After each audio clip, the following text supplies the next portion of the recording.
press the bell icon on the YouTube app and never miss another update. Hi friends, आपका स्वागत है। I hope कि आप सभी अच्छे होंगे और अपनी अपनी ज़िंदगी में जिंदा दिली के साथ, क्रिएटिविटी के साथ आगे बढ़ रहे होंगे।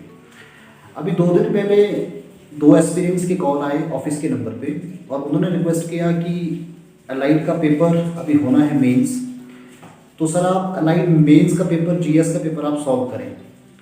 तो आज की क्लास का यही बेस है। तो आज हम अलाइड मेन एग्जाम का जनरल स्टडीज़ का पेपर को सॉल्व करेंगे। हालांकि पिछले 3 साल से एचपीपीएससी के द्वारा एग्ज़ाम हो रहा है अलाइड का, और जो मेंस का नया पैटर्न इंट्रोड्यूस किया गया है, और इसमें यदि हम जनरल स्टडीज़ के पेपर को देखें तो पेपर का एक सर्टेन पैटर्न नहीं है। पिछले लगातार 3 साल के क्वेश्चन पेपर यदि हम देखते हैं तो उसमें पता चलता है कि पेपर कई बार बहुत करंट पूछा जा रहा है, और एक साल ऐसा भी किया है कि जब क्वेश्चन पेपर जो है वो जीएस ओरिएंटेड था। तो आज का जो हमारा पेपर डिस्कशन है, इसके लिए मैंने ये जो पेपर है, जो आपका लेटेस्ट पेपर भी हुआ है एचपीपीएससी के द्वारा, 2018 का पेपर है जो कि हेल्ड हुआ था 2019 को। तो इसी पेपर को मैं आपके सामने डिस्कस करूँगा। जीएस का पेपर है, और बाकी इसके अलावा जो उससे पहले के 2 साल लगातार एग्ज़ाम हुए जीएस के, वो पेपर थोड़े से ज़्यादा करंट पे फोकस थे। तो करंट वाला पेपर सॉल्व करना मेरे हिसाब से ज़्यादा अभी अच्छा काम नहीं है, क्योंकि करंट की वो चीज़ें सारी अब आज के टाइम में कोई इम्पोर्टेंट नहीं है। लेकिन हाँ, ज़रूर हम उन क्वेश्चन पेपर को भी लेके आएंगे और बताएंगे कि यदि पेपर बहुत करंट रहता है तो आपकी एग्ज़ाम में आंसर राइटिंग की आपकी अप्रोच क्या हो सकती है। तो आज का paper HP allied main exam 2018 है, जो कि हेल्ड हुआ था 2019 को। तो आज हम इसी पे बात करेंगे।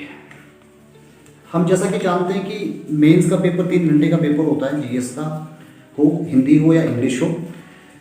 तो अगर मैं पूरा पेपर सॉल्व करूं तो तकरीबन 3 घंटे का टाइम चाहिए, जो कि बहुत ज़्यादा बोरिंग हो सकता है, उबाऊ हो सकता है 3 घंटे एक ही वीडियो को लगातार देखना।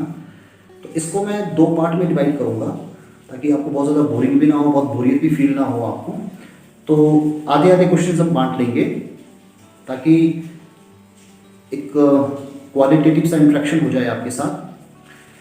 तो 2019 का ये जो एग्ज़ाम हेल्ड हुआ है, इसमें टोटल क्वेश्चन पूछे गए थे 34, और जो क्वेश्चंस का ब्रेकअप था, इस ब्रेकअप में 10 क्वेश्चन 3 मार्क्स के पूछे गए थे, और जिसके लिए वर्ड लिमिट थी 40 वर्ड्स। 14 क्वेश्चन पूछे गए थे 5 मार्क्स के, जिसके लिए वर्ड लिमिट थी 70 वर्ड्स, और लास्ट के 10 क्वेश्चन पूछे गए थे 10 मार्क्स के, जिसके लिए वर्ड लिमिट थी 140 वर्ड्स। तो आज की इस क्लास में हम सिर्फ 3 मार्क्स के क्वेश्चंस पे बात करेंगे, यानी कि 10 पहले जो सवाल पूछे गए हैं वो 3 मार्क्स के क्वेश्चंस हैं। तो एक एक करके हम सभी सवालों को डिस्कस करने की कोशिश करेंगे, और क्या क्या पॉसिबल आंसर हो सकते हैं, कैसे इसको आप एग्ज़ाम में लिखें, वर्ड लिमिट किस तरह की हो सकती है, तमाम तरह के जो पहलू हैं आंसर राइटिंग के, उन सब पे हम बात करने की कोशिश करेंगे। और आने वाले 1-2 दिनों में बाकी जो रिमेनिंग पोर्शन रह जाएगा इसका, उसको भी हम डिस्कस कर लेंगे। 2019 में जो जीएस का पेपर हुआ, ये पेपर जीएस ओरिएंटेड पेपर था, यानी कि जो आपका स्टैटिक जीके है, इस पे ज़्यादा फोकस किया गया था। तो चलिए, बहुत समय ज़ाया नहीं करते हैं, सीधे सीधे हम क्वेश्चन आंसर पे आ जाते हैं, और हम देखते हैं कि जो शुरू के 10 सवाल है, इसके पॉसिबल आंसर क्या हो सकते हैं। जब आप एग्ज़ाम में जाएं, जब आप आंसर राइटिंग करें, तो किस तरह से आंसर को लिख सकते हैं। 1-2 बातें हैं जो मैं शुरू में करना बहुत ज़रूरी है। बहुत सारे स्टूडेंट्स पूछते हैं कि अलाइड मेन का सिलेबस जीएस का बहुत सर्टेन नहीं है, हो सकता है पेपर बहुत करंट पूछा जाए, या हो सकता है जीएस पे फोकस हो। तो क्या करें, हम करंट पे ज़्यादा फोकस करें, या जीएस वाले पार्ट को बिल्कुल थोड़ा लीस्ट पढ़ें, या जीएस वाले पार्ट पे ज़्यादा फोकस करें, और करंट तो आपको पढ़ना ही पड़ेगा। तो मैं एक ही बात बताऊंगा कि अलाइड मेन जीएस का पेपर बहुत डायनेमिक पेपर है। प्रोडिक्ट करना कि पेपर करंट होगा या पेपर आपका जीएस पे फोकस होगा, ये बिल्कुल सही नहीं है। तो राइट मेथड तैयारी का यही हो सकता है कि आपको जीएस की बिल्कुल अच्छी नॉलेज हो, जो फंडामेंटल आपके जीएस के, जो आपके सिलेबस का पार्ट है, वो आपको पढ़ना ही होगा। और आई एम श्योर जिन लोगों ने प्रिलिमिनरी क्वालिफाई किया है, उन्होंने इतना तो तैयारी की ही है कि जो जीएस के बेसिक बातें हैं उनको अच्छी तरह से आती हों। बस अब इतना ही इंपॉर्टेंट आपके लिए है कि जो चीज़ें आपने प्रिलिमिनरी के लिए पढ़ी, वो सारी चीज़ें आपको मेंस पॉइंट ऑफ व्यू से भी थोड़ा सा पढ़ने की आवश्यकता है।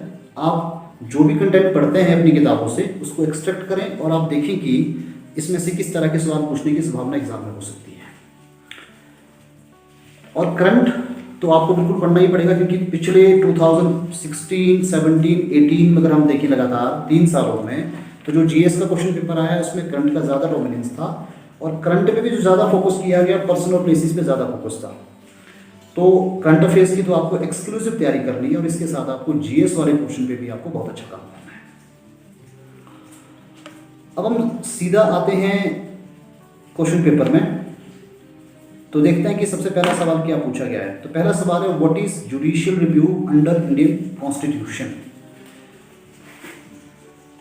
व्हाट इज जुडिशियल रिव्यू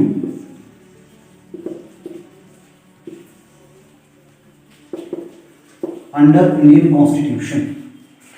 ये सवाल पॉलिटी से पूछा गया, इंडियन पॉलिटी से पूछा गया सवाल है, और सवाल आपका 3 मार्क्स का है। 40 वर्ड में आपको उसको आंसर करना है। What is judicial review under Indian constitution. Judicial review का जो ओरिजिन है वो अमेरिकन कॉन्स्टिट्यूशन में हुआ। ये अमेरिकन कॉन्स्टिट्यूशन में हमें जुडिशियल रिव्यू का प्रोविजन दिखाई देता है। जब हमने इंडियन कॉन्स्टिट्यूशन को फॉर्म किया, जब हमने इंडियन कॉन्स्टिट्यूशन को बनाया, तो जैसा कि हम जानते हैं कि हमने इंडियन कॉन्स्टिट्यूशन में डिफरेंट कंट्रीज़ के हमने प्रोविज़न किए। तो इंडियन कॉन्स्टिट्यूशन में जुडिशियल रिव्यू का जो प्रोविज़न है इसको हमने अमेरिकन कॉन्स्टिट्यूशन से किया, इसको हमने अमेरिकन कॉन्स्टिट्यूशन को अडॉप्ट किया। एक पॉइंट तो ये आपके लिए इंपॉर्टेंट है कि judicial review is the innovation of American constitution. We borrowed from this concept from the American Constitution. And what is judicial review?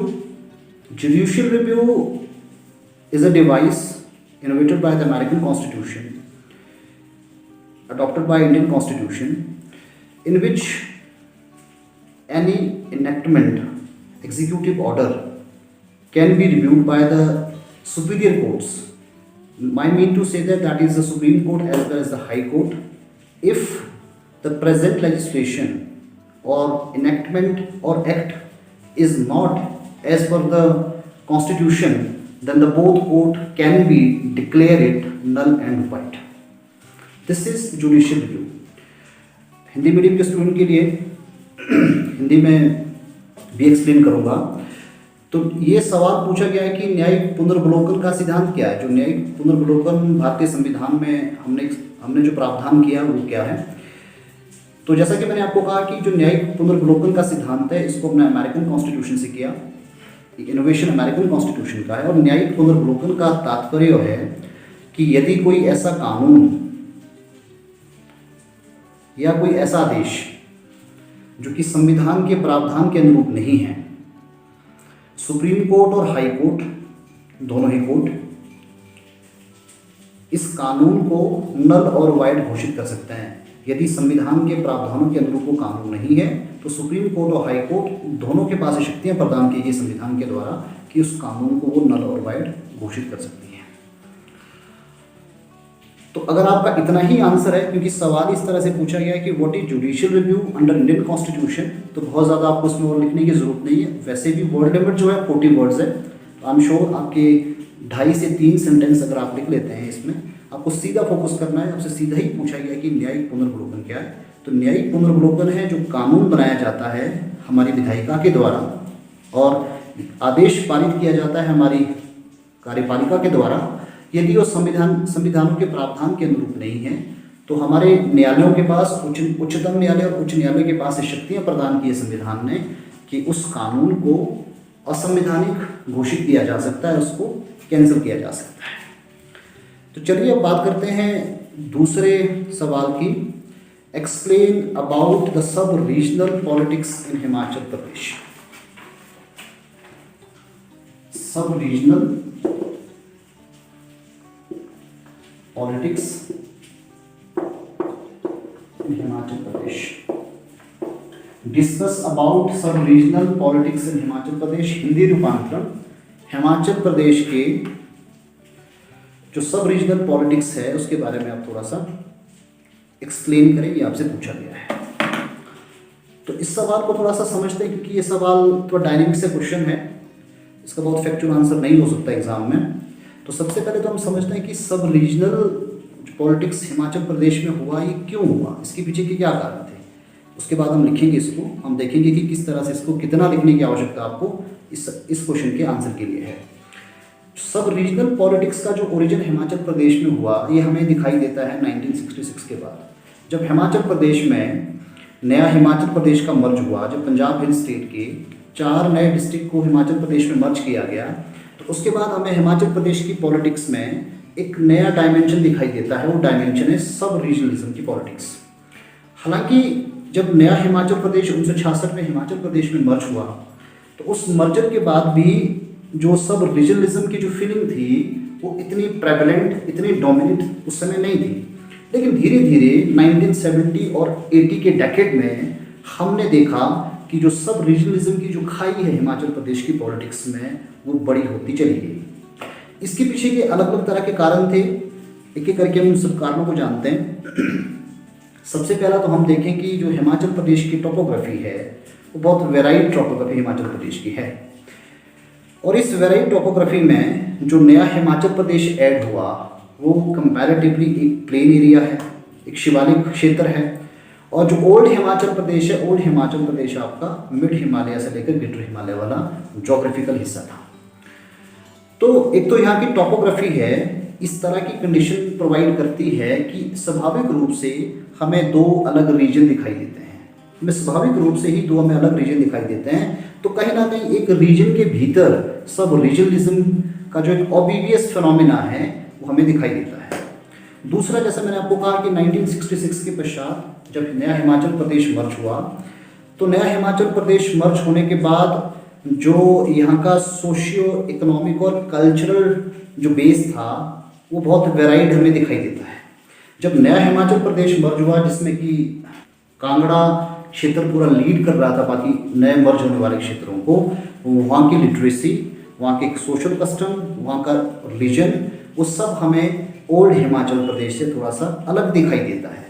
तो सोशल, इकोनॉमिक और रीजनल जो वैरायटी, जो वेराइडनेस हमें दिखाई देती है, वो कहीं ना कहीं हिमाचल प्रदेश में एक सब रीजनलिज्म की खाई को उसने बढ़ाने का काम किया।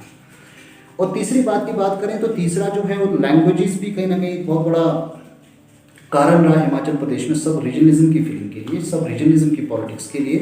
तो लैंग्वेज हमें दिखाई देता है कि जो नया हिमाचल प्रदेश है उसकी जो भाषा है वो आपके टिपिकल पहाड़ी लैंग्वेज नहीं है। उस भाषा में हमें प्लेन का, पंजाब का हमें इसमें इन्फ्लुएंस दिखाई देता है। तो कहीं ना कहीं लैंग्वेज भी कहीं ना कहीं एक ऐसा फैक्टर था जिसने कि सब रीजनलिज्म की यहाँ खाई को बढ़ावा दिया। इसके अलावा कुछ और कारण भी हो सकते हैं, कल्चर कारण भी हो सकते हैं, लेकिन हम बहुत ज़्यादा कारणों पे बात नहीं करेंगे। लेकिन मेजर अगर हम देखें, फंडामेंटल यदि हम रीजन्स देखें तो मैंने आपको बता दिया, एक तो यहाँ की टोपोग्राफी है, दूसरा यहाँ की जो सोशियो इकोनॉमिक और कल्चरल जो बेस था वो दोनों का अलग अलग बेस था, दूसरी बात हो गई। और तीसरी बात, जो फॉर्मेशन हिमाचल प्रदेश का हुआ और एक्सपेंशन हिमाचल प्रदेश का, ओल्डर हिमाचल प्रदेश इनके 1948 में फॉर्म हो गया था और 1966 के बाद जो न्यू हिमाचल प्रदेश ऐड हुआ, तो स्वाभाविक था कि दोनों के फॉर्मेशन और दोनों का जो एडमिनिस्ट्रेटिव जो पूरा स्ट्रक्चर के डेवलपमेंट का एक समय है उसमें बहुत समय लगा। तो कहीं ना कहीं एक ऑब्वियस फीलिंग जो थी सब रीजनलिज्म की सामने आई। लेकिन अब सवाल ये कि सब रीजनलिज्म, सब रीजनल पॉलिटिक्स, लेकिन ये 2 रीजन फिर हमारे सामने दिखाई देते हैं। तो एक रीजन को जो है ओल्ड हिमाचल प्रदेश के रीजन को शिमला रिप्रेजेंट कर रहा था, और जो नया हिमाचल प्रदेश 1966 के बाद बना उस सब रीजन को, उस रीजन को जो है कांगड़ा लीड कर रहा था। तो स्वाभाविक रूप से हमारे सामने 2 रीजन हमें दिखाई देते हैं, शिमला सब रीजन और कांगड़ा सब रीजन। अब ये जो मैंने तमाम आपको फैक्टर्स बताए, इन फैक्टर को पॉलिटिकल पार्टी ने कैश करने का काम किया।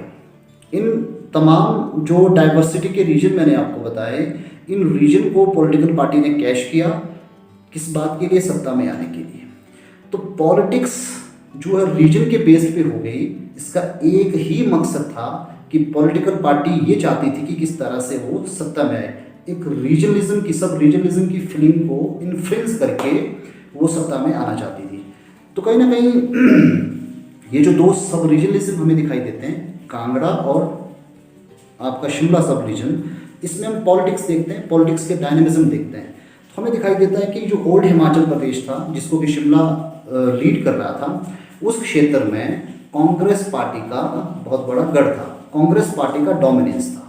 और जो हमें नया हिमाचल प्रदेश यानी कि कांगड़ा जो रीजनलिज्म, जो कांगड़ा में रीजन दिखाई दिया, उस रीजन में भाजपा पार्टी एक बड़ी पार्टी के रूप में सामने आई।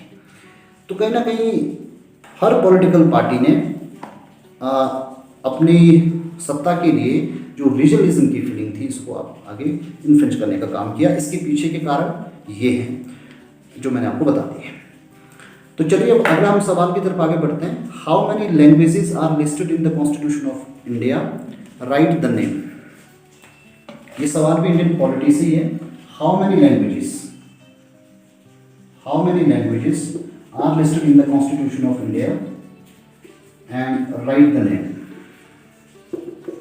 3 मार्क्स का सवाल है, तो आपको बहुत ज़्यादा स्कोप नहीं है कि बहुत ज़्यादा लिखें। आप बहुत ज़्यादा लिखेंगे तो आपका टाइम कंज्यूम हो जाएगा, आपके बाकी क्वेश्चन छूट जाएंगे, और इतना ही आपको लिखना है जितना आपसे रिक्वायर्ड है। तो सबसे पहले कि how many languages are listed in the constitution of India, पहला हिस्सा सवाल का ये है। तो सीधा सीधा आंसर है, बहुत ज़्यादा कुछ आपको इसमें एनालिसिस निकालने की ज़रूरत ही नहीं है। तो इंडियन कॉन्स्टिट्यूशन में हम जानते हैं कि प्रेजेंट टाइम में 22 लैंग्वेजेस हैं, जो कि आपका 8th शेड्यूल में लिस्टेड है इंडियन कॉन्स्टिट्यूशन में। ओरिजिनली ये, हालांकि यहाँ पे इसको आप चाहें तो ना भी लिखें, लेकिन मैं इसको एक्सप्लेन कर देता हूँ। ओरिजिनली जब कॉन्स्टिट्यूशन हमारा बन के तैयार हुआ तो 14 लैंग्वेजेस थी, 8 भाषाएं हमने बाद में हमने इसको ऐड ऑन किया। तो ओरिजिनल 14 भाषाएं थी, उसके बाद आज 22 लैंग्वेजेस हैं हमारे कॉन्स्टिट्यूशन में। तो बाकी के जो 8 लैंग्वेजेस हैं, उन 8 लैंग्वेजेस को अमेंडमेंट के द्वारा ऐड किया गया। तो 8th शेड्यूल में जो अमेंडमेंट हुए, कुल मिला के 3 अमेंडमेंट हुए। पहला अमेंडमेंट जो हुआ वो 21st अमेंडमेंट था 1967 में। 21st अमेंडमेंट 1967 में पहला अमेंडमेंट हुआ। इस पहले अमेंडमेंट के द्वारा एक लैंग्वेज को ऐड किया गया, सिंधी भाषा। तो सिंधी लैंग्वेज है, 21st अमेंडमेंट 1967 के द्वारा इसको ऐड किया गया, सिंधी को। दूसरा अमेंडमेंट हुआ 71st अमेंडमेंट 1992, और इसके द्वारा 3 लैंग्वेजेस को जोड़ा गया, नेपाली, कोंकणी और मणिपुरी। और तीसरा जो अमेंडमेंट हुआ वो 92nd अमेंडमेंट है 2004 में, और इस अमेंडमेंट के द्वारा 4 लैंग्वेजेस को ऐड किया गया, जिसमें कि बोडो, डोगरी, संथाली और मैथिली। तो 4 लैंग्वेजेस 92nd अमेंडमेंट 2004 के द्वारा ऐड की गई, 3 लैंग्वेजेस 71st अमेंडमेंट 1982 के द्वारा ऐड की गई, और एक लैंग्वेज 21st अमेंडमेंट 1967 के द्वारा ऐड की गई, सिंधी। तो कुल मिला के 8 लैंग्वेजेस बाद में ऐड हुई, और प्रेजेंट टाइम में इंडियन कॉन्स्टिट्यूशन में 8th शेड्यूल में 22 लैंग्वेजेस हैं। अब सवाल का दूसरा हिस्सा है कि नेम बता दें, write down the names of the languages of the constitution. अब इसके नाम बताने हैं, ये थोड़ा सा चैलेंजिंग सा पार्ट है, क्योंकि आपको बहुत, अगर आपको नाम अच्छे से याद नहीं है तो आपको पूरे नंबर नहीं मिलेंगे, क्योंकि आपसे नाम पूछे गए हैं। खाली अगर आपने इतना ही लिखा है कि 22 लैंग्वेजेस हैं और आपने लैंग्वेज के नाम नहीं बताए, तो भी आपको पूरे मार्क्स नहीं मिलेंगे, क्योंकि सवाल 3 नंबर का है। आपको 40 वर्ड में लिखना है, तो बहुत ज़्यादा उसमें लिख भी नहीं सकते, तो आपको बहुत स्पेसिफिक रहना पड़ेगा, टू द पॉइंट। आपको जब आप आंसर लिखें तो आपको टू द पॉइंट तरीके से अपना आंसर लिखना पड़ेगा। तो जैसा इसका पहला पार्ट था, मैंने बताया कि 22 लैंग्वेजेस हैं। हाँ, हो आपको बहुत ये सारी बातें लिखने की जरूरत नहीं है, आप इतना कह सकते हैं कि 22 लैंग्वेज प्रेजेंट टाइम में है। ओरिजिनली इसमें 14 लैंग्वेजेस थी, बाकी 8 लैंग्वेजेस 3 अलग अलग अमेंडमेंट के द्वारा इसमें एड ऑन की गई। यदि सवाल थोड़ा बड़ा पूछा जाता, 5 मार्क्स का आता, तो उसमें कुछ आप बहुत सारी बातें लिख सकते थे, लेकिन सवाल 3 मार्क्स का है, तो आपको सिर्फ इतना ही बताना ही काफ़ी है कि 22 लैंग्वेजेस प्रेजेंट टाइम में कॉन्स्टिट्यूशन में। चाहे तो आप एक आध सेंटेंस और ऐड कर सकते हैं कि 14 तब थी, 8 बाद में जोड़ी, और प्रेजेंट टाइम में 22 हो गई है। अब दूसरा हिस्सा है कि नाम आपको बताने पड़ेंगे, और आप नाम नहीं बताएंगे तो आपको नंबर पूरे नहीं मिलेंगे। ये थोड़ा चैलेंजिंग सा काम है, क्योंकि जब आप एग्जाम में जाते हैं, ज़रूरी नहीं कि आपको 22 की 22 भाषाएं सारी याद हों, लेकिन आंसर की रिक्वायरमेंट है कि आपको सारी लैंग्वेजेस के नाम आपको बताने पड़ेंगे, तो आपको बताने ही पड़ेंगे। इस तरह के सवालों को टैकल करने का एक तरीका ये हो सकता है कि जब भी आप पढ़ें, पॉलिटी हो, ज्योग्राफी हो, हिस्ट्री हो, कुछ भी हो, तो मैप वर्क आपको साथों साथ करना है। मतलब इसका मतलब मेरा ये नहीं कि ज्योग्राफी में ही मैप वर्क किया जा सकता है। मैप वर्क की ज़रूरत तो हर सब्जेक्ट में पड़ती है, क्योंकि मैपिंग के द्वारा वो चीज़ें आपके दिमाग में स्टोर रहती हैं। जैसे अब इस सवाल को देखते हैं, अगर 22 भाषाएं आपको लिखनी है तो सबसे पहले अगर आपके दिमाग में हिंदुस्तान का नक्शा है और आपने किताब से इसको पढ़ा है कि कौन सी 22 भाषाएं थी, भले ही आपको याद भी नहीं है, अगर आपको हिंदुस्तान का मैप आपके माइंड में है तो आप उन 22 भाषाओं को एक्सट्रैक्ट कर सकते हैं कि क्या भाषाएं रही होगी। वैसे तो मैंने आपको 8 भाषाओं के नाम तो बता ही दिए, बाकी 14 कौन सी भाषाएं थी, अब जरा भाषाएं हम देखते हैं। तो सबसे पहले नॉर्थ से चलेंगे, नॉर्थ में देखेंगे कि जम्मू एंड कश्मीर, अब तो चलो 2 यूटी बन गया, उसको बाइफरकेट हो गया, तो जम्मू और कश्मीर में कश्मीरी भी ऐड की गई है, और दूसरा उर्दू भी ऐड किया गया, तो उर्दू हो गया, कश्मीरी हो गया, और डोगरी जो है तीसरी, जो कि मैंने बाद में आपको बताया कि ये आपका 92nd अमेंडमेंट 2004 के द्वारा इसको ऐड किया गया। तो उर्दू, कश्मीरी, डोगरी, और फिर उसके बाद हम फिर आपका नीचे आ जाते हैं, देखते हैं कि हिमाचल प्रदेश उत्तराखंड है तो अफकोर्स हिंदी तो यहाँ की बेसिकली हमारी भाषा है ही, भारत की राजभाषा है हिंदी, तो हिंदी। फिर देखते हैं कि पंजाब शुरू हो जाता है तो पंजाबी भी है। उसके बाद हम देखते हैं कि नॉर्थन इंडिया में देखें तो फिर हम, क्योंकि सारे हिंदी भाषी स्टेट है नॉर्थ इंडिया के, तो ऑफकोर्स यहाँ से कोई भाषा ऐसी होगी नहीं। फिर हम आगे चलेंगे, देखेंगे तो बंगाली भी है, जब हम ईस्ट की तरफ को चलते हैं, नॉर्थ ईस्ट की तरफ को। हम असम में देखें तो असमी भी है, इसके अलावा मणिपुरी भी हैं। तो जो मैंने आपको बताया कि मणिपुरी के बाद में 71st अमेंडमेंट 1992 के द्वारा इसको ऐड किया गया था। तो मणिपुरी, असमी, मणिपुरी, फिर हम उड़ीसा जाते हैं तो उड़िया भी है, और फिर हम थोड़ा सा साउथ वाले हिस्से की तरफ मूव ऑन करते हैं तो देखते हैं कि नीचे आंध्र प्रदेश है, तो यानी कि मतलब तेलुगु भी है। नीचे देखते हैं तो आपका तमिलनाडु यानी कि तमिल भी होगी। केरला की तरफ आते हैं तो मलयालम भी है। केरला के बाद हम देखते हैं कर्नाटका की तरफ आते हैं तो कर्नाटका में कन्नड़ हम देखते हैं, और हम फिर महाराष्ट्र की तरफ आते हैं तो मराठी भी है, और फिर गोवा की तरफ आते हैं तो कोंकणी भी है, और इसके अलावा हम फिर आपका गुजरात की तरफ आते हैं तो गुजराती भी हैं। तो ये जो रीजनल लैंग्वेजेस हैं इन सबको जो है कहीं ना कहीं प्लेस दिया गया। इसके अलावा कुछ और भाषाएं, जैसे आपका नेपाली, जैसे सिंधी, नेपाली, सिंधी, मैथिली, संथाली और बोडो, ये लैंग्वेजेस हैं जो कि 8th शेड्यूल में इनको लिस्टेड किया गया है। तो सवाल की जो क्वेश्चन की जो रिक्वायरमेंट है, एक तो टोटल कितनी लैंग्वेजेस हैं और उनके नाम आपको दोनों ही बताने पड़ेंगे। तो टोटल लैंग्वेजेस 22 है, और लैंग्वेजेस के नाम आपको मैंने बता ही दिए। 14 जो हैं वो ओरिजिनल कॉन्स्टिट्यूशन में थी, और बाद में हमने 8 लैंग्वेजेस को हमने 3 कॉन्स्टिट्यूशनल अमेंडमेंट के द्वारा हमने इनको एड ऑन किया। तो चलिए अगले सवाल में चलते हैं। अगला सवाल, list the different cultural regions of Himachal Pradesh. List the different cultural region of Himachal Pradesh. ये सवाल थोड़ा सा डायनेमिक क्वेश्चन है, बहुत फैक्चुअल सवाल नहीं, और हो सकता है कि बुक्स में भी इस सवाल का आपको एक राइट आंसर ना मिले। तो ऐसे सवालों के लिए भी आपको बिल्कुल तैयार रहना है कि अगर कंसेप्चुअल क्वेश्चन थोड़े पूछे जाएं, ये कंसेप्चुअल भी नहीं, डायनेमिक से सवाल होते हैं, इन सवालों के लिए भी आपको बिल्कुल तैयार रहना है, रेडी रहना है, और कुछ ना कुछ आपको इसमें ज़रूर लिखना है। आमतौर पे जो इस तरह के सवाल होते हैं, जो आपको डायनेमिक क्वेश्चंस होते हैं, इसमें चैलेंज ये है कि आपको पूरे नंबर नहीं मिल पाते, लेकिन फिर भी आपको कोशिश करनी है कि आप आंसर करें, लिखें आप आंसर। और वैसे भी जीएस के पेपर में आपका यही प्रयास होना चाहिए कि सारे के सारे क्वेश्चंस आपने अटैम्प्ट किए हों। ये सबसे पहले आपकी भी स्ट्रेटेजी का पार्ट होना चाहिए कि आपका टाइम मैनेजमेंट एग्जामिनेशन हॉल में इतना अच्छा हो कि कोई भी सवाल आपसे छूटे नहीं। और जो तो छोटे सवाल हैं, जो आपके 3 मार्क्स के सवाल हैं, वो तो आपको कोशिश करनी है कि जितना आप कम क्रक्स में लिखें। अगर आपके 20-25 वर्ड्स भी हो रहे हैं तो मेरे हिसाब से काफ़ी काम आपका हो जाएगा उससे, ताकि बड़े सवालों के लिए आपको टाइम मिल सके जहाँ से आपको ज़्यादा मार्क्स एलोकेट किए जाएंगे। तो ये सवाल जो है, list the different cultural regions of Himachal Pradesh. Cultural region of Himachal Pradesh, regional of Himachal Pradesh, cultural region of Himachal Pradesh. अब cultural region of Himachal Pradesh, तो देखते हैं कि पहले हिमाचल प्रदेश का हम कल्चर देखते हैं, फिर हमें समझ आएगा कि कल्चरल रीजन क्या है। हिमाचल प्रदेश का जो कल्चर है वो देव कल्चर है। देव कल्चर हिमाचल प्रदेश का है, क्योंकि देवभूमि हिमाचल प्रदेश को कहते हैं, तो यहाँ का देव कल्चर है। जरा इस थोड़ा देव कल्चर को हम देखते हैं अलग अलग टाइप की टोपोग्राफी में हिमाचल प्रदेश में, कि किस तरह का हमें कल्चर हिमाचल प्रदेश की अलग अलग टोपोग्राफी में दिखाई देता है। मिड हिमालय वाला जो हिस्सा है हिमाचल प्रदेश का, जिसमें कि शिमला, कुल्लू और मंडी वाला रीजन डोमिनेट है, यदि हम इस रीजन में देखें तो हमें इस रीजन में दिखाई देता है कि शिव और शक्ति की पूजा होती है। यानी कि ये जो रीजन है मिड हिमालय का, शिव शक्ति की पूजा के साथ जो यहाँ के डेमी गॉड्स हैं, जो लोकल आपके लीजेंड्स हैं, उनकी पूजा की जाती है। वो लोगों के लिए आस्था का केंद्र है। मंडी, शिमला और कुल्लू वाले रीजन में हर फैमिली का, हर गांव का एक अपना कुल देवता होता है। कुल देवता या कुल देवी होता है, उनके अपने इष्ट देव होते हैं।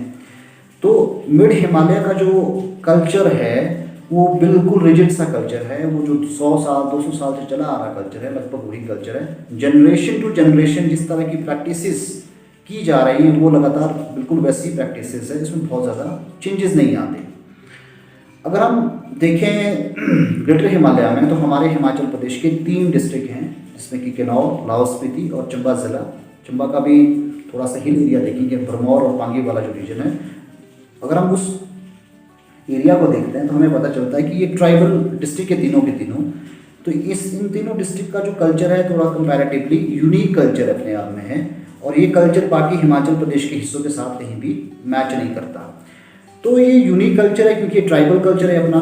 इनके खान पान, इनके रिलीजियस फेथ्स, उठना बैठना और इनकी ज़िंदगी जीने का तरीका, फेथ सिस्टम, बिलीफ सिस्टम, ये एंटायरली हिमाचल प्रदेश के बाकी हिस्से से बिल्कुल अलग है। तो एक ग्रेटर हिमालय वाला हिस्से का तो जो कल्चर है बहुत यूनिक कल्चर है, ये ट्राइबल कल्चर है। हालांकि इस ट्राइबल कल्चर में भी हम देखें तो बहुत इन्फ्लुएंसिंग फैक्टर रहे हैं, जैसे बुद्धिज़्म, आपका तिब्बत का इन्फ्लुएंस रहा है इस एरिया में बहुत ज़्यादा, कश्मीर का इन्फ्लुएंस रहा है बहुत ज़्यादा इस एरिया में, तो बहुत इन्फ्लुएंसिंग फैक्टर रहे यहाँ से। लेकिन एक कल्चरल डिवीजन हमें क्लियर दिखाई देता है कि जो चंबा का हिल एरिया और किन्नौर और लाहौल स्पीति जो डिस्ट्रिक्ट आते हैं, ये एक कल्चरल आइडेंटिटी प्रदान करते हैं। पूरा रीजन एक कल्चर आइडेंटिटी के रूप में सामने आता है, एक ट्राइबल कल्चर के रूप में सामने आता है। पहला जो मैंने आपको बताया था शिमला, कुल्लू और मंडी और सिरमौर वाला जो एरिया आता है, ये भी एक हमें एक कल्चर आइडेंटिटी के रूप में, एक रीजन के रूप में सामने आता है। अब हम तीसरी बात करेंगे जो नया बना हिमाचल प्रदेश, जिसे हम शिवालिक जोन भी कहते हैं। इस शिवालिक जोन में देखें तो यहाँ का कल्चर आपको मिड हिमालय के कल्चर से, ग्रेटर हिमालय के कल्चर से तो बिल्कुल भी मैच नहीं करता, क्योंकि ट्राइबल कल्चर है तो बिल्कुल ही अपने आप में यूनिक कल्चर वहाँ का है।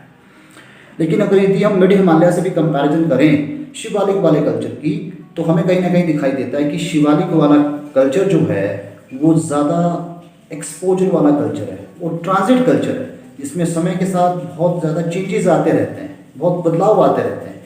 मिड हिमालय में जो कल्चर है वो कंपैरेटिवली आपका रिजिड कल्चर है, समय के साथ बहुत ज़्यादा उसमें बदलाव नहीं। जिस तरह की मान्यताएं, जिस तरह के लोगों के religious faith, belief system, practices, उनका लाइफस्टाइल बिल्कुल वैसे का वैसा है।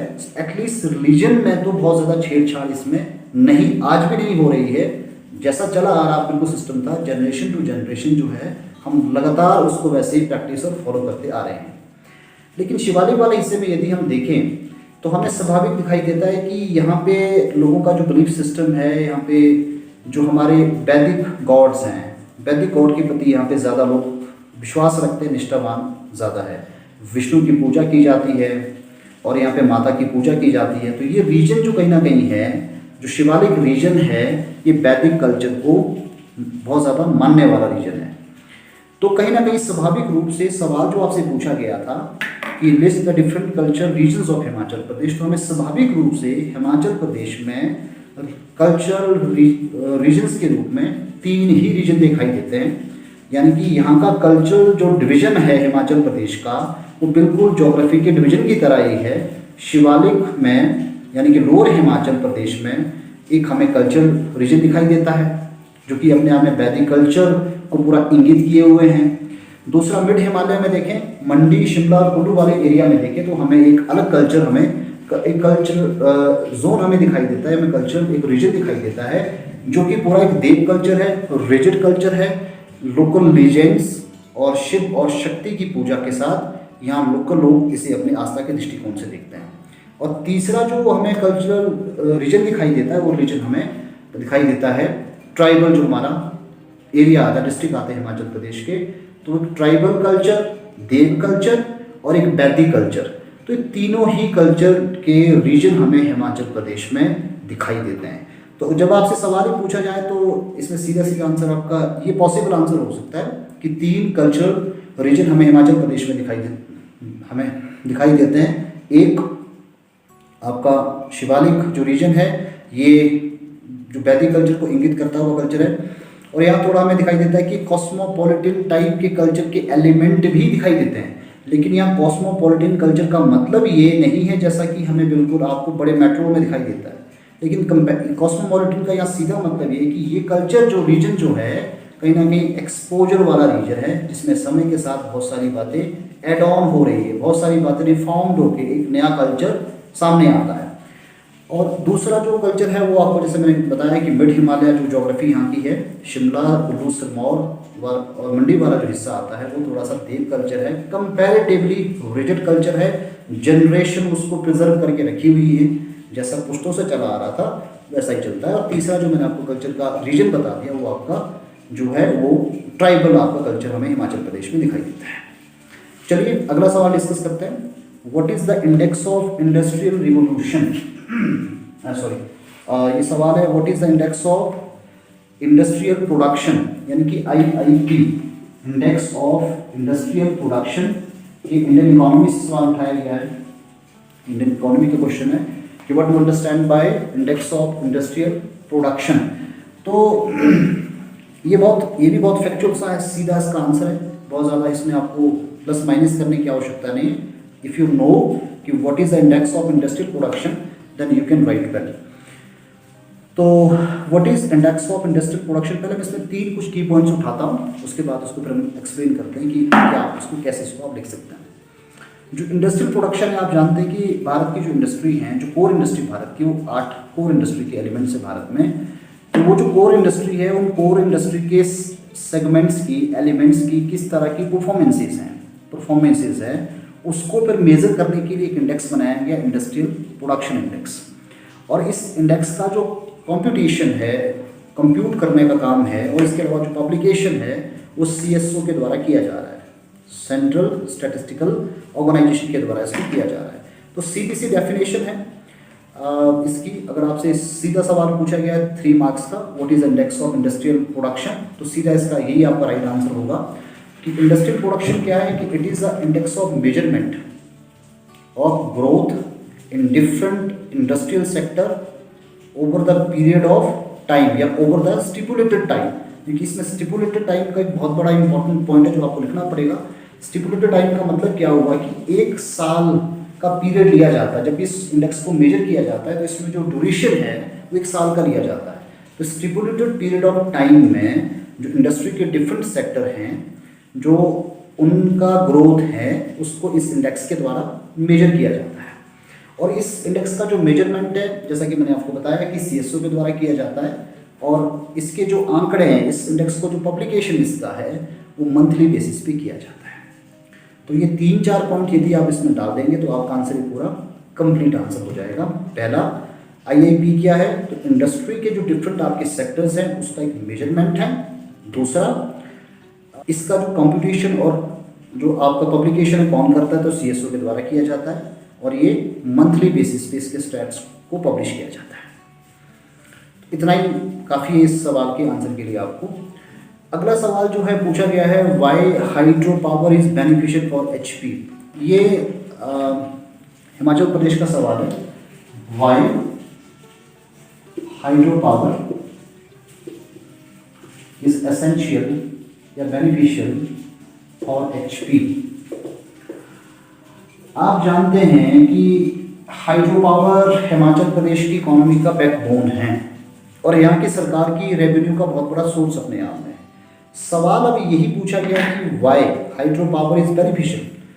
तो सीधे सीधे आपको कारण बताने, सवाल छोटा है 3 मार्क्स का, और आपको वर्ड लिमिट 40 वर्ड्स आपको इसको ध्यान में रखना है।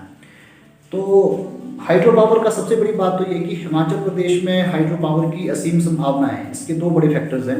एक, यहाँ पे हिमाचल प्रदेश में नदियों की प्रचुरता।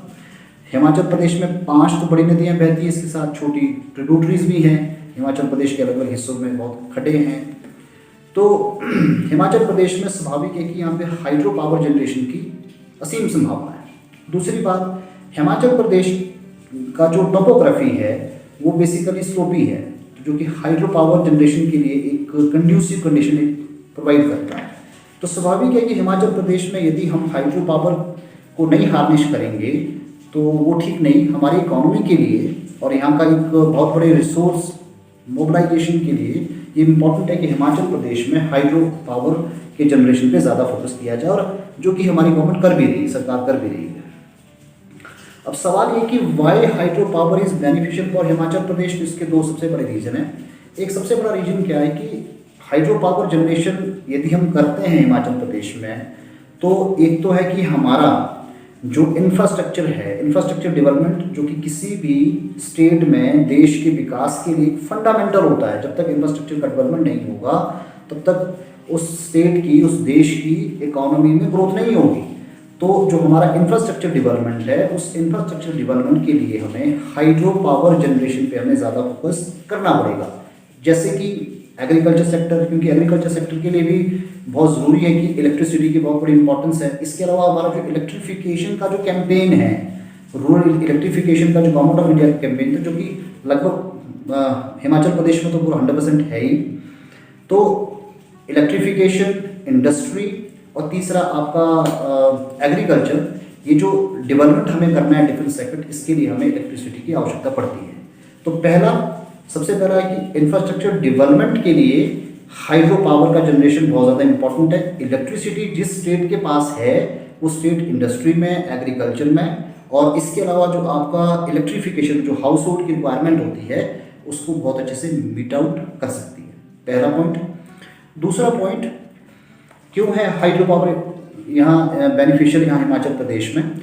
क्योंकि अगर हम हाइड्रो पावर के हिमाचल प्रदेश में असीम संभावना और पूरे भारत की क्षमताओं की यदि हम बात करें तो तकरीबन 1/4 हिस्सा हिमाचल प्रदेश में यहाँ का पोटेंशियल रखता है। तो यदि हम यहाँ हाइड्रो पावर जनरेशन पे फोकस करेंगे तो निश्चित तौर पे हम इलेक्ट्रिसिटी जनरेशन करके उसको जो हमारे नेबरिंग स्टेट्स है, दूसरे स्टेट्स में उसको हम बेच सकते हैं।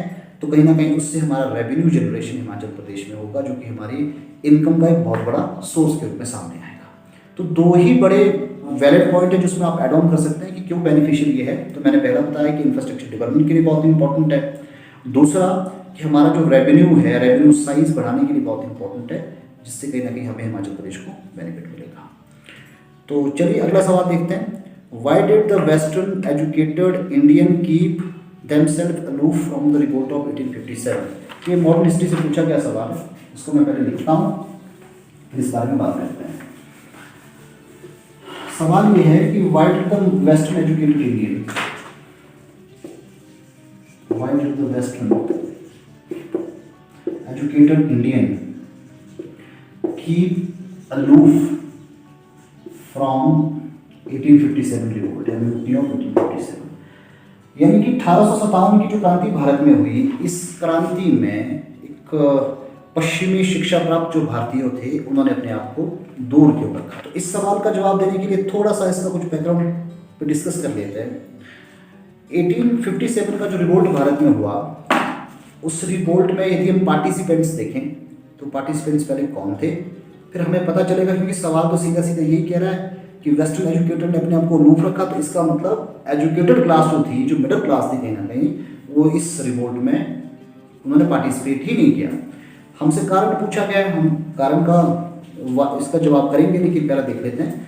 तो 1857 का जो रिवोल्ट हुआ, उसमें जो मेजर एक्टर थे, जो आपका सोसाइटी का हिस्सा था, एक तो सबसे ज़्यादा हम देखें तो मिलिट्री तो एक इमीडिएट कॉज के रूप में था कि मिलिट्री का एक रोल था, क्योंकि मिलिट्री ने इस रिवोल्ट को इनिशिएट किया, जो कि 1857 का रिवोल्ट हुआ। और मिलिट्री के अलावा जो दूसरा जो सबसे बड़ा तबका था, अगर खाली मिलिट्री इसमें पार्टिसिपेट की होती और बाकी और सेक्शन ने इसमें पार्टिसिपेट नहीं किया होता, तो 1857 का जो रिवोल्ट जितना बड़ा हुआ, जितना बड़ा इसका इम्पैक्ट हुआ, शायद उतना बड़ा नहीं होता। तो इसीलिए एक तो मिलिट्री का बहुत बड़ा रोल है, क्योंकि मिलिट्री ने इसको इनिशिएट किया। दूसरा, फ्यूडल चीफ्स का हमें देखने को मिलता है कि अलग अलग जगहों पे जो फ्यूडल चीफ्स थे, वो सोल्जर्स से मोटिवेटेड होके या उनके साथ होके उन्होंने ब्रिटिशर्स को रेसिस्ट करने का काम किया, ब्रिटिशर्स को यहाँ से खदेड़ने का काम किया। हमें मालूम है, हमें दिखाई देता है कि अवध स्टेट थी, झांसी स्टेट थी, और अब बेसिकली पेशवा थे, और इसके अलावा हमें कोरसिंग भी दिखाई देता है जो बेसिकली आरा से फाइट कर रहे थे। तो ये तमाम सारे फ्यूडल चीफ्स थे जिन लोगों की रियासतें चली गई थी या जिनका जो बेसिकली ज़मींदारी जो सिस्टम था मुगलों के ज़माने में, वो सिस्टम में अब चेंजेस आए अंग्रेज़ों के ज़माने में, उसके विक्टिमाइज थे। तो कहीं ना कहीं अगर हमें मेजर एक्टर दिखाई देते हैं 1857 की रिपोर्ट में, एक तो मिलिट्री का बहुत बड़ा रोल है, हमारे जो सोल्जर्स थे उन्होंने इसको लीड किया, उन्होंने इसको इनिशिएट किया। और इसके अलावा जो हमारे बाकी विक्टिमाइज सेक्शन था जो कि आमतौर पे यहाँ के चीफ्स थे और फ्यूडल चीफ्स थे, उन्होंने इसमें पार्टिसिपेट किया, चाहे बेसिकली बहादुर शाह जफर हो क्योंकि उनके अपने प्रॉब्लम्स थे, उनके अपने ग्रीफ थे। इसके अलावा रीजनल जो फ्यूडल चीफ्स थे उनका इसमें हमें पार्टिसिपेशन में दिखाई देता है। और इसके अलावा पीजेंट का भी पार्टिसिपेशन था, लेकिन वो मास लेवल पे नहीं था। किसानों ने भी इसमें पार्टिसिपेट किया लेकिन मास लेवल पे नहीं किया। क्यों? अब इसके बारे में थोड़ा जानते हैं। क्योंकि मुगलों के ज़माने में जो हिंदुस्तान में जमींदारी सिस्टम था, तो कहीं ना कहीं जमींदार जो था वो सेंट्रल पावर और पीजेंट्स के बीच का एक ब्रिज हुआ करता था। अंग्रेज़ों ने आते ही जो उन्होंने भारत में रेवेन्यू सिस्टम में भारत में चेंजेस किए, इस बीच का आदमी जो था जो बेसिकली मिडल मैन था, इसको समाप्त कर दिया, जमींदार को समाप्त कर दिया। जो किसान है, जो एक पीजेंट है, उसकी निष्ठा कहीं ना कहीं जमींदार के प्रति होती थी। एक किसान जो था जमींदार को माई बाप मानता था। लेकिन अब इस सिस्टम के द्वारा, क्योंकि जमींदारों के दुख दर्द सामने आ गए थे, किसानों के तो दुख दर्द थे ही थे, क्योंकि एक्चुअल टैक्स पेयर तो किसान ही है, जो रेवेन्यू पे करना है तो आपको पीजेंट को ही देना है। तो लेकिन पीजेंट के पास इतनी हिम्मत नहीं थी कि वो ब्रिटिशर्स के सामने खड़े होकर आंदोलन कर सके, उनका विरोध कर सके। लेकिन जब जमींदार जो फ्यूडल चीफ्स थे या जो रियासतों के चीफ्स थे, जब वो ब्रिटिशर्स के अगेंस्ट खड़े हो गए, तो कहीं ना कहीं किसानों को भी, पीजेंट्स को भी एक आत्मबल मिला, एक कॉन्फिडेंस मिला कि उन्होंने ब्रिटिशर्स के अगेंस्ट रिवोल्ट करने का सोचा। तो कहीं ना कहीं मिलिट्री इनिशिएट करती है, फिर फ्यूडल चीफ्स को भी थोड़ी हिम्मत आती है, वो अपने क्षेत्रों में अपने इंटरेस्ट के लिए इसमें पार्टिसिपेट कर लेते हैं। और इन फ्यूडल चीफ को कुछ कुछ जगहों में, हर जगह नहीं भारत में, कुछ कुछ जगहों में पीजेंट्स का साथ मिलना शुरू हो जाता है। तो हम इस रिपोर्ट में देखते हैं तो फ्यूडल चीफ्स, मिलिट्री और पीजेंट्री जो थी वो काफ़ी हद तक जो थी इसमें कहीं ना कहीं पार्टिसिपेट थी। अब सवाल जो आपसे पूछा है कि वेस्टर्न एजुकेटेड जो हैं इससे अलूफ रहे, क्योंकि वेस्टर्न एजुकेटेड अलूफ क्यों रहे, इसके पीछे के दो कारण हैं।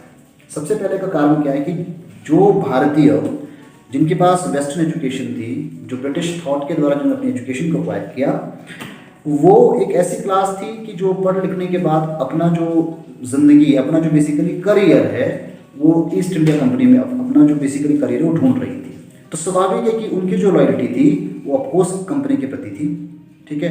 और दूसरा पॉइंट इसमें आप ये ऐड ऑन कर सकते हैं कि जो वेस्टर्न एजुकेटेड क्लास है, बेसिकली वो एक ऐसी क्लास थी, मतलब जिस क्लास को यहाँ पे बहुत ज़्यादा सफ़र नहीं होना पड़ा। क्यों नहीं होना पड़ा? क्योंकि रेवेन्यू सिस्टम में जो चेंजेस आए, कहीं ना कहीं वो ज़मींदार और किसानों को सबसे ज़्यादा नुकसान इसमें हो गया। और जो सोल्जर का जो प्रॉब्लम्स कहीं ना कहीं चले आ रहे थे, उनके अपने इशू चल रहे थे। तो मिडिल क्लास जो कहीं ना कहीं थी, मिडिल क्लास के ऊपर एक डायरेक्ट जो एट्रोसिटी थी वो कहीं ना कहीं नहीं हो रही थी। तो मिडिल क्लास कहीं ना कहीं जो है इससे थोड़ी सी बची रही। एक तो पहली बात कि उनका जो करियर था वो अपना करियर जो है अपनी बेसिकल कंपनी में ढूंढ रही थी, और डायरेक्टली एट्रोसिटी जो थी वो मिडिल क्लास पे ब्रिटिशर्स के द्वारा उस समय की नहीं की गई। तो कहीं ना कहीं जो एक वेस्टर्न एजुकेटेड क्लास थी वो उस रिपोर्ट से दूर रही, अछूती रही।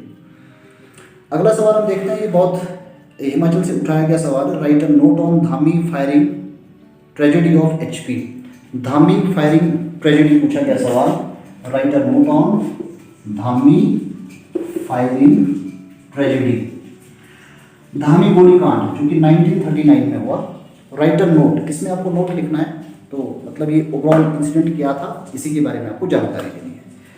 तो चलिए मैं स्टार्ट करता हूँ उसको। धामी फायरिंग ट्रेजेडी जो है वो 16 जुलाई 1939 को एक इवेंट हुआ धामी में, हलोग में। धामी रियासत की राजधानी जो है वो हलोग हुआ करती थी। धामी शिमला की आज के टाइम में उप तहसील है, सब तहसील है। तो ये इवेंट हुआ 16 जुलाई 1939 को धामी हलोग में। अब इस इवेंट के पीछे की वजहें क्या थी, पर इस इवेंट के पीछे की वजहें देख लेते हैं। 13 जुलाई 1939 को शिमला में एक मीटिंग होती है, कॉन्फ्रेंस होती है। और मीटिंग किसकी होती है? धामी प्रेम प्रचारणी सभा, एक ऑर्गेनाइजेशन थी धामी की, जो कि 1937 में बनी थी। 1937 में धामी प्रेम प्रचारणी सभा बनी 1937 में, और उसी की एक मीटिंग शिमला में कॉल की जाती है भागमल सोठा के द्वारा, जो कि जुब्बल से थे और यहाँ प्रजामंडली थे शिमला हिल स्टेट में। तो उनकी अध्यक्षता में एक मीटिंग होती है। इस मीटिंग का उद्देश्य क्या था? इस मीटिंग के 2 उद्देश्य थे। एक उद्देश्य तो ये था कि जो धामी रियासत में जो वहाँ की जनता दुखी थी, उनकी प्रॉब्लम्स को एड्रेस करना एक।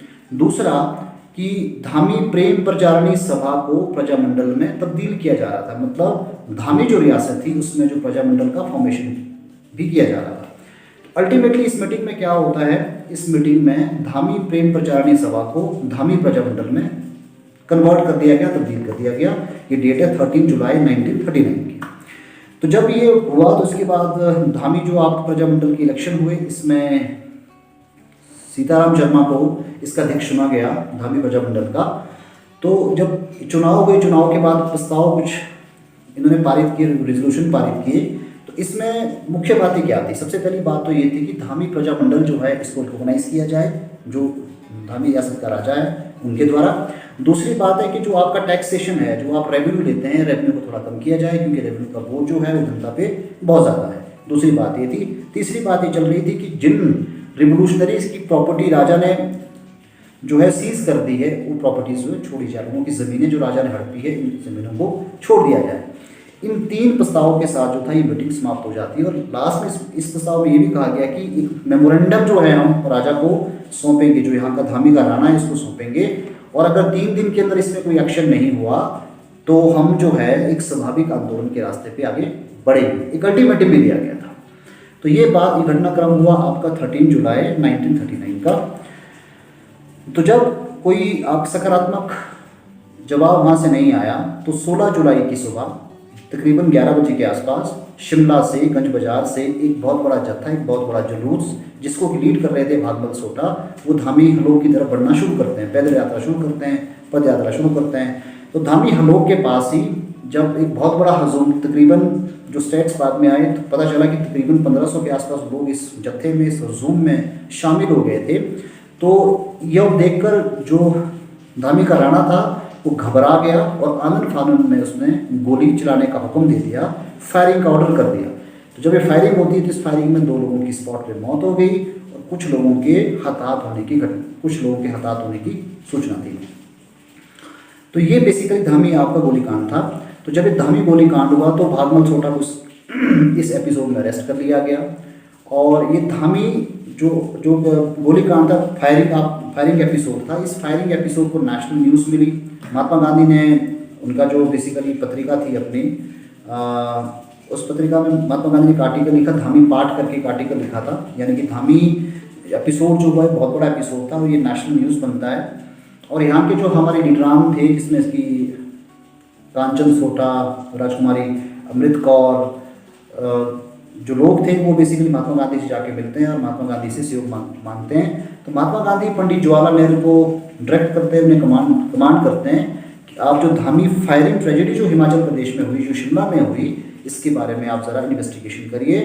तो पंडित जवाहरलाल नेहरू उस समय दुनीलाल अंबालवी, जो कि लॉयर थे पेशे से, उन्हें एक इन्वेस्टिगेशन की जिम्मेदारी देते हैं इस पूरे एपिसोड के लिए, कि एपिसोड का क्या कारण था और इसमें क्या किया जाना चाहिए। हालांकि इस एपिसोड के बाद फिर क्या आगे हुआ, इसमें कुछ बहुत ज़्यादा कुछ आगे नहीं हुआ। ये एपिसोड फिर वैसे ही समाप्त हो गया। अब सवाल पे आते हैं सीधा कि आपको पूछा गया कि write a note on Dhami firing tragedy of Himachal Pradesh.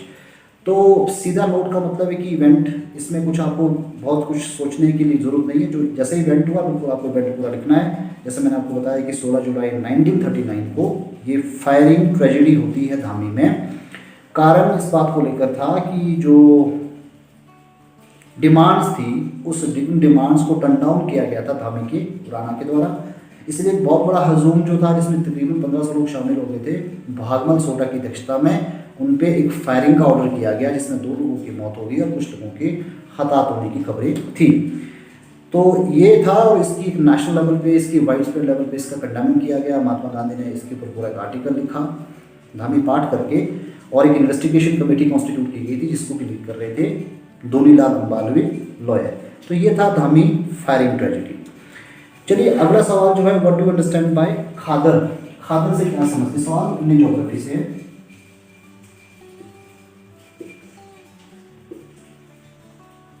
Understand by खादर। तो सीधा सवाल है, इसमें कुछ आपको बहुत ज़्यादा सोचने वाली बात नहीं। If you know the khadar then it's very easy to write out. So what is khadar, we all know, जो नॉर्थन इंडिया का जो बेसिकली हिस्सा है, बहुत बड़ा हिस्सा है। Basically this northern plains is composed by the alluvial soil which is drained by the rivers of the Himalayas. तो हिमालय के द्वारा जो ये हिमालयन रिवर के द्वारा जो ट्रांसपोर्टेड जो आपकी बेसिकली जो सॉइल है उसके द्वारा जो कहीं ना कहीं जो नॉर्थन जो प्लेन का हिस्सा पूरा कंपोज किया गया है। तो जो प्लेन वाले हिस्से में जो मैदानी हिस्सा है हमारा, इसमें जो एल्यूवियल सॉइल है, एल्यूवियल सॉइल आपकी फिर हम देखते हैं तो फॉर्मेशन के हिसाब से 3-4 टाइप इसके हैं, लेकिन जनरल 2 टाइप्स है, खादर और आपका बांगर। तो खादर बेसिकली क्या है, it's a low land area, it's a low land area near to the river bank. It's a lowland area near to the river bank, and this is a high fertile area comparatively. It's a fertile soil of Bangar, and this Khadar region is totally basically a flood zone where the river often changes its course. तो यही इतना सा अगर आप इसमें लिखेंगे तो आपका आंसर कंप्लीट हो जाएगा। तो खादर एक ऐसा क्षेत्र है अपने आप में जो कि मैदानी हिस्से में जो आपका नदी का किनारा है उसके पास का क्षेत्र होता है। और आमतौर पर ये जो क्षेत्र है हिमालय के द्वारा जो नदियां हैं उसके द्वारा जो बहा के लाए गए पदार्थ है उससे बना हुआ एक क्षेत्र है। और यह जो आपका एरिया है जो खादर रीजन होता है ये बांगर एरिया से कंपैरेटिवली ज़्यादा फर्टाइल एरिया है। तो अगला सवाल हम देखते हैं which is the last question of 3 marks question. 10वां सवाल है, what are duns, discuss major duns of Himachal Pradesh. ये सवाल भी हिमाचल प्रदेश की ज्योग्राफी से लिया गया है। What are duns, what are duns and discuss the various duns of Himachal Pradesh. तो पहले दून देख लेते हैं कि व्हाट आर दून्स। दून्स हिमाचल प्रदेश में शिवालिक वाले रीजन में है। दून का मतलब होता है, Doon is a local word which means valley. Doon is a local word which means valley, and this is an open valley laying in Shivalik area or between the mid Himalaya to Shivalik region. So this is Doon. दूसरा हिस्सा है कि discuss major duns of Himachal Pradesh. तो अगर हम major Doon की बात करेंगे हिमाचल प्रदेश में तो Jaswan dun is a major dun, कयार dun is a major dun, और dun area of Nalagarh is also major dun of Himachal Pradesh. These are the major dun of Himachal Pradesh. Jaswan dun उन्ना which is formed by the Swan river, and Kyar Doon in basically Paonta region in Sirmaur district which is drained by the Giri and Bata rivers, and the last Doon is that is a Doon which is based in Nalagarh region of Himachal Pradesh, Solan district. So these were the 10 questions जो कि 3-3 marks के सवाल आपसे पूछे गए थे, और generally इसमें आपको 40 वर्ड्स में इसको आपको लिखना है। तो ये 10 सवाल थे, तो ये हमने पूरा कंप्लीट कर लिए। बाकी इससे आगे के जो क्वेश्चंस हैं हम अगले जो नेक्स्ट वीडियो हमारा होगा उसमें हम उसको पूरा डिस्कस करेंगे। ये जो आपके 10 सवाल है ये आपके 3 मार्क्स के सवाल हैं। तो इसके लिए इम्पोर्टेंट यहाँ पे यही है कि आपको कंटेंट की बहुत अच्छी जानकारी जो आपके सिलेबस है, चाहे जीएस वाला जो पोर्शन है उसको आप बहुत अच्छे से तैयार करें। और एक और चीज़ हमें यहाँ दिखाई देती है एलाइड के पेपर में जीएस में कि जैसे एचएस का एग्ज़ाम है मेंस का, उसमें हम जीएस में देखते हैं तो सवाल बहुत प्रेडिक्टेबल क्वेश्चंस होते हैं और आइडेंटिफाई किए जा सकते हैं कि सवाल जो है वो थोड़ा सा इस लाइन पे होगा। लेकिन अलाइड के एग्ज़ाम में जीएस में देखें तो कुछ प्रेडिक्टेबिलिटी नहीं हो सकती, सवाल कुछ भी पूछा जा सकता है। तो कंटेंट को लेकर आपको बहुत ज़्यादा रिच होने की ज़रूरत है। चीज़ें आप बहुत अच्छे से पढ़ें, एक्सटेंसिवली पढ़ें, और जो चीज़ें आपने प्रिलिमिनरी के लिए पढ़ी वो भी आपको पढ़नी पड़ेगी, क्योंकि सवाल कई बार बहुत फैक्चुअल पूछा जाता है जो डिपेंड करता है कि वो आपको फैक्ट्स आपको याद है या नहीं है। तो इम्पॉर्टेंट जीएस के लिए यही है कि जो जीएस वाला सेक्शन है एंटायरली आप सिलेबस पूरा पढ़ें, कवर करें। ये ना सोचें कि इस पोर्शन से सवाल नहीं पूछा जाएगा। हाँ, करंट आपको पढ़ना पड़ेगा, हो सकता है कि आपका पेपर करंट की तरफ इंक्लाइंड हो, लेकिन जीएस वाले पोर्शन को भी आप बिल्कुल इग्नोर नहीं कर सकते। इम्पॉर्टेंट यही है कि कंटेंट को इनरिच करने की कोशिश कीजिए, फैक्चुअल चीज़ों को भी याद रखिए, क्योंकि सवाल बहुत एनालिटिकल टाइप के एलाइट मीन्स में नहीं पूछे जा रहे हैं। और 3 मार्क्स के सवाल के लिए इम्पॉर्टेंट आपके लिए यही है कि आप वर्ड लिमिट बहुत ज़्यादा एक्सीड ना करें। अगर आप 20 से 25 वर्ड्स लिखते हैं तो काफ़ी आपका हो जाएगा, और टू द पॉइंट आप आंसर में रहें। बाकी ऐसी बातें और बहुत फ्लावरी लैंग्वेज से थोड़ा सा बचें, सिंपल लिखें, प्रिसाइज लिखें और टू द पॉइंट लिखें, तो उससे आपको बहुत अच्छे नंबर मिलेंगे। तो आने वाले वीडियो में हम आगे बात करेंगे, जो मेन क्वेश्चंस बाकी इसमें रह गए हैं अब उस बारे में हम बात करेंगे। तो आज के लिए इतना ही। Thank you very much.